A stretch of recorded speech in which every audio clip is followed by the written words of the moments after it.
ನನ್ನ ಬಾಲ್ಯದಲ್ಲಿ ಭಗವದ್ಗೀತೆಯನ್ನು ಅಧ್ಯಯನ ಮಾಡಿರ್ಲಿಲ್ಲ, ಅದೇ ಭಗವದ್ಗೀತೆ ಚಾಂಟಿಂಗ್, ಆ ಶ್ಲೋಕಗಳನ್ನ ಚಾಂಟ್ ಮಾಡೋದನ್ನ ಹೇಳ್ಕೊಡ್ತಾ ಇದ್ರು, ಅದನ್ನ ಕಲಿತಾ ಇದ್ವಿ. ಭಗವದ್ಗೀತೆ ಓದಿದ್ದು ಅನಂತರ ರಾಮಕೃಷ್ಣ ಆಶ್ರಮ ಸಂಪರ್ಕಕ್ಕೆ ಬಂದ್ಮೇಲೆ. ಆದ್ರೆ ಪ್ರಾರಂಭದಲ್ಲಿ ನನಗೆ ಇನ್ಸ್ಪೈರ್ ಆಗಿದಂತ ಪುಸ್ತಕ ಅಂತ ಹೇಳಿದ್ರೆ ಸ್ವಾಮಿ ವಿವೇಕಾನಂದರ ಜೀವನ ಚರಿತ್ರೆ. ಸ್ವಾಮಿ ಪುರುಷೋತ್ತಮಾನಂದಜಿ ಮಹಾರಾಜ್ ಅವರು ವೀರ ಸನ್ಯಾಸಿ ವಿವೇಕಾನಂದ, ವಿಶ್ವ ವಿಜೇತ ವಿವೇಕಾನಂದ ಮತ್ತು ವಿಶ್ವ ಮಾನವ ವಿವೇಕಾನಂದ ಅಂತ ಹೇಳಿ 3 ಸಂಪುಟಗಳಲ್ಲಿ ಸ್ವಾಮಿ ವಿವೇಕಾನಂದ ಜೀವನ ಚರಿತ್ರೆಯನ್ನ ಅದ್ಭುತವಾದ ರೀತಿಯಲ್ಲಿ ಬರೆದಿದ್ದಾರೆ. ಸಮಗ್ರವಾದಂತ ಜೀವನ ಚರಿತ್ರೆ. ನಾನು ಮೊದಲು ಮಾಡಿದ್ದೆ ಆ ಜೀವನ ಚರಿತ್ರೆಯ ಅಧ್ಯಯನ. ಸೊ ಆ ಪುಸ್ತಕವನ್ನು ಬರೆದಂತ ಸ್ವಾಮೀಜಿಯವರ ಸಂಪರ್ಕನೂ ಸಿಕ್ಕಿತ್ತು.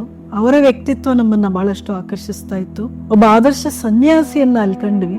ಹಾಗೇನೇನೆ ಇಡೀ ಜಗತ್ತಿಗೆ ಅದ್ಭುತವಾದ ಸಂದೇಶ ಕೊಟ್ಟಂತ ಸ್ವಾಮಿ ವಿವೇಕಾನಂದರ ಜೀವನ ಇದೆಯಲ್ಲ, ಅದು ಚೈತನ್ಯದಾಯಕವಾದದ್ದು. ನಮ್ಮನ್ನ ಜೀವನದ ಯಾವುದೋ ಒಂದು ಮುಖ್ಯವಾದಂತಹ ಗುರಿ ಇನ್ನೇನೋ ಇದೆ, ಕೇವಲ ಓದೋದು, ಒಂದು ಕೆಲ್ಸಕ್ಕೆ ಹೋಗೋದು, ಸಂಸಾರ ಇಷ್ಟೇ ಅಲ್ಲ, ಅದನ್ನು ಮೀರಿರುವಂತಹ ಒಂದು ಜೀವನ ಇದೆ.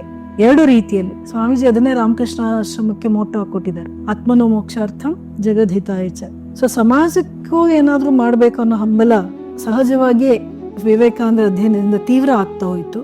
ಆಮೇಲೆ ಆತ್ಮನೋ ಮೋಕ್ಷಾರ್ಥಂ, ಮನುಷ್ಯ ಜೀವನ ಸಿಕ್ಕ ಮೇಲೆ ಸಾಕ್ಷಾತ್ಕಾರ ಮಾಡಿಕೊಂಡು ಮುಕ್ತಿಯನ್ನ ಪಡ್ಕೊಳ್ಬೇಕು, ಅದೇ ಮನುಷ್ಯ ಜೀವನದ ಪರಮ ಗುರಿ ಅಂತ ಶ್ರೀರಾಮಕೃಷ್ಣ ಪರಮಹಂಸರು ಹೇಳ್ತಾರಲ್ಲ. ಸೊ ಈ 2 ಉದ್ದೇಶಗಳೇ ಆಕರ್ಷಿಸಿದ್ದು. ಮತ್ತು ವಿವೇಕಾನಂದರ ಜೀವನ ಅಂತಹ ಒಂದು ಶ್ರೇಷ್ಠ ಜೀವನವನ್ನು ನಡೆಸಬೇಕನ್ನೋ ಹಂಬಲವನ್ನ ಹುಟ್ಟಿಸ್ತು ನನ್ನಲ್ಲಿ. ಹಾಗಾಗಿ ಈ ಜೀವನಕ್ಕೆ ಬಂದಾಗ ಪ್ರಾರಂಭದಲ್ಲಿ ಮಾಡಿದಂತ ಅಧ್ಯಯನ ವಿವೇಕಾನಂದರದ್ದು. ಆಮೇಲೆ ಅವರ ಕೃತಿ ಶ್ರೇಣಿ complete works of Swami Vivekananda, ಅದು ವಿದ್ಯಾರ್ಥಿ ದೆಸೆಯಲ್ಲೇ ನಾನು ಬಹುಶಃ PUC ಡಿಗ್ರಿಯಲ್ಲಿ ಇರುವಾಗಲೇ ಇದನ್ನೆಲ್ಲ ಓದೋದಕ್ಕೆ ಪ್ರಾರಂಭ ಮಾಡಿದೆ.